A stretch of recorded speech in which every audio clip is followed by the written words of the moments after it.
एक समय की बात है। राधा नाम की एक लड़की अपने पिता के साथ रहती थी। उसकी माँ बचपन में ही गुजर गई थी। वह अपने घर का काम करती थी और फिर स्कूल जाती थी। वह स्कूल जाते समय रोज रास्ते में एक जगह पक्षियों को दाना डालती थी। उसके घर में भी 2 पक्षी थे, उनको भी वह रोज दाना डालती थी। एक दिन उसको पक्षियों को दाना डालते जमींदार के बेटे ने देख लिया। उसने अपने पिता से जाकर कहा कि मुझे राधा से शादी करनी है।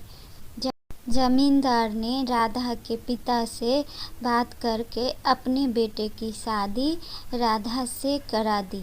राधा अपने साथ घर के पिंजरे के 2 पक्षी को भी लेकर ससुराल आ गई। वह उन पक्षियों को रोज दाना डालती थी।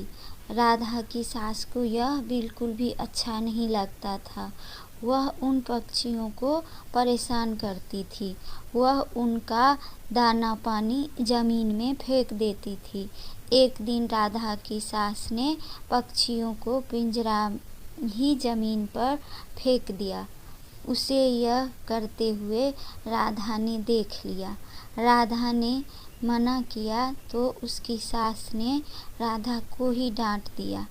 इस बात से परेशान राधा रहने लगी।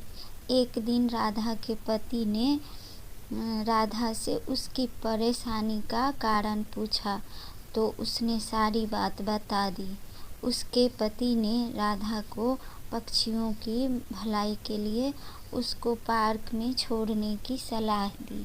अपने पति के कहने पर राधा ने उन दोनों पक्षियों को जंगल में छोड़ दिया।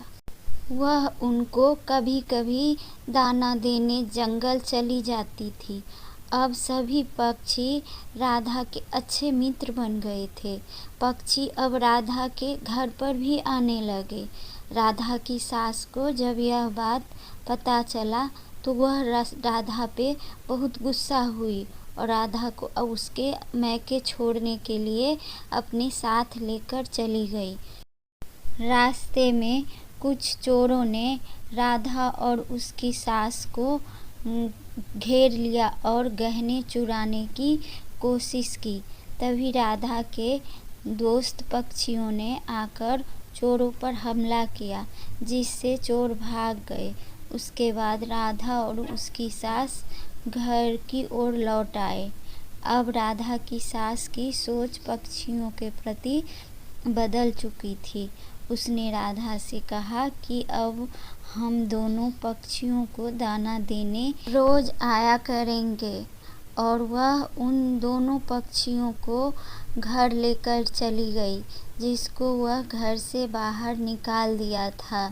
इस कहानी से हमें यह सीख मिलती है कि हमें सभी जीव जंतु से प्यार करना चाहिए।